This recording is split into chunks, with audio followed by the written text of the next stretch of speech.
आज जो मैं आपको किस्सा सुनाने जा रहा हूँ, वो मेरे दादाजी के साथ हुआ था। दिसंबर के कड़वी ठंड का समय था। घना कोहरा छाया था। दादाजी शहर में क्लर्क थे। उस दिन सारे लोग जल्दी कार्यालय का सारा काम खत्म करके घर की तरफ निकल रहे थे। दादाजी उस समय के बड़े अधिकारियों में से एक थे। रोज की तरह ही उस दिन कम खत्म होने के बाद घर के लिए अपनी गाड़ी से रवाना होने लगे। रास्ते में उन्हें कुछ सामान भी लेना था, तो वे अपने साथियों से अलग हो गए। उन्होंने घर की कुछ ज़रूरत के सामान लिए और गाड़ी आगे बढ़ा दी।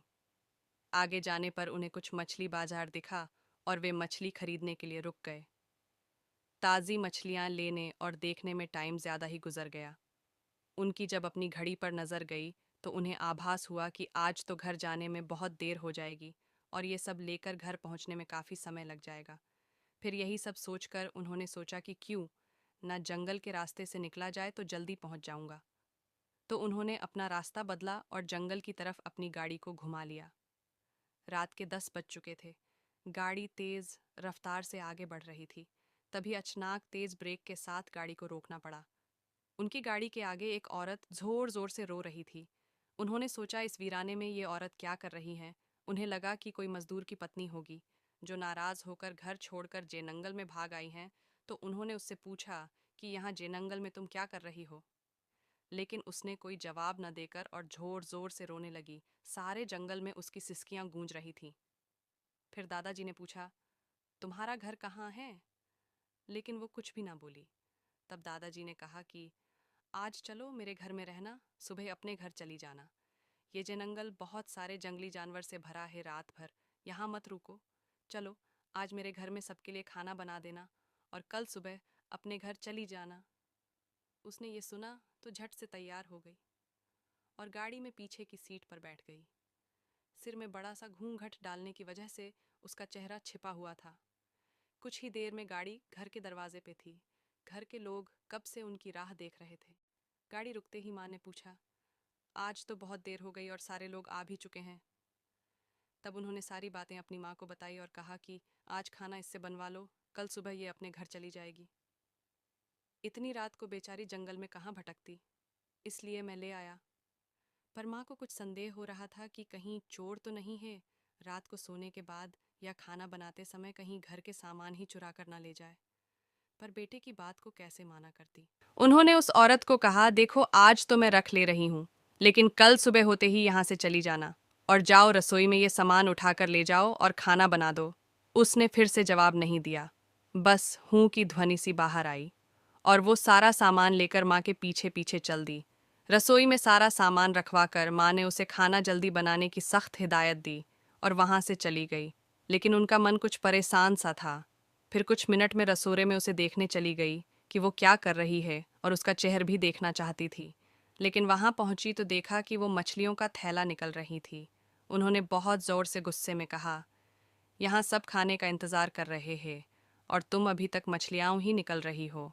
कल सुबह तक बनाओगी क्या? उसके सिर पर घूंघट अभी भी था तो चेहरा देखना मुश्किल था। उन्होंने उससे कहा, तुम जल्दी से खाने की तैयारी करो, मैं आग सुलगा देती हूँ, काम जल्दी हो जाएगा। और वे जल्दी से चूल्हा जलाने की तैयारियां करने लगी। लेकिन साथ ही वो उसका चेहरा देखने की भी कोशिश कर रही थी। लेकिन वो जितना देखने की कोशिश करती वो और पल्लू खींच लेती। अंत में हार कर वे बोली, देखो मैंने आग सुलगा दी है, अब आगे सारा काम कर लो, कुछ ज़रूरत हो तो बुला लेना। लेकिन वो फिर कुछ नहीं बोली।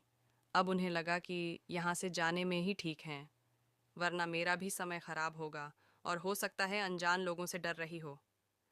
ये सब सोचकर उन्होंने उसे कहा कि मैं आ रही हूँ, जल्दी से खाना बनाकर रखना, और वहाँ से निकल गई। मन अभी तक परेशान ही था। कभी अपने कमरे, कभी बच्चों के, कभी बाहर सबको देख रही थी, कहीं कुछ अनहोनी ना हो जाए। 1 मिनट भी आराम से नहीं बैठ पाई। अभी 5 मिनट ही हुए थे, पर उनके लिए वो घड़ी पहाड़ सी हो रही थी। समय बीत ही नहीं रहा था। 8 मिनट बड़ी मुश्किल से गुजरे और वे तुरंत ही कुछ सोचकर रसोरे की तरफ दौड़ी। और वहां पहुंचकर जैसे ही उन्होंने रसोई घर का नज़ारा देखा, उनकी आंखें फटी की फटी रह गईं। उनके पैर बिल्कुल ही जम गए, ना उनसे आगे जाया जा रहा था ना ही पीछे। उनके हृदय की धड़कनें रुक रही थीं। वो औरत रसोरे में बैठकर सारी कच्ची मछलियां खा रही थी। सारे रसोरे में मछलियाँ और खून बिखरा पड़ा था। उसके सिर से घूंघट भी उतरा पड़ा था। इतना खौफनाक चेहरा आज तक उन्होंने नहीं देखा था। बाल नाखून सब बढ़े हुए थे। मछलियाँ खाने में मगन होने की वजह से उसे कुछ ध्यान भी नहीं था। और खुशी से कभी कभी वो आवाज़ें भी निकल रही थीं। हूँ सी आवाज़ें गूंज रही थीं। रसोरा पिछवाड़े में होने की वजह से और लोगों का ध्यान भी इधर नहीं आ रहा था। माँ को भी कुछ नहीं समझ आ रहा था कि चिल्लाने से कहीं घर के लोगों को नुकसान न पहुंचाए।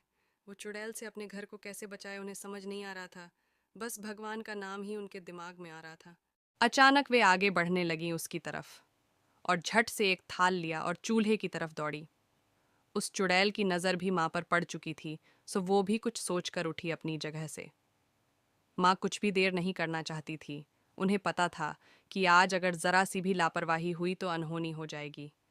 उस चुड़ैल के कुछ करने से पहले ही उन्हें चूल्हे तक पहुंचना था और चूल्हे के पास पहुंचकर उन्होंने जलता हुआ कोयला थाल में भर लिया और चुड़ैल की तरफ लेकर जोर से फेंका।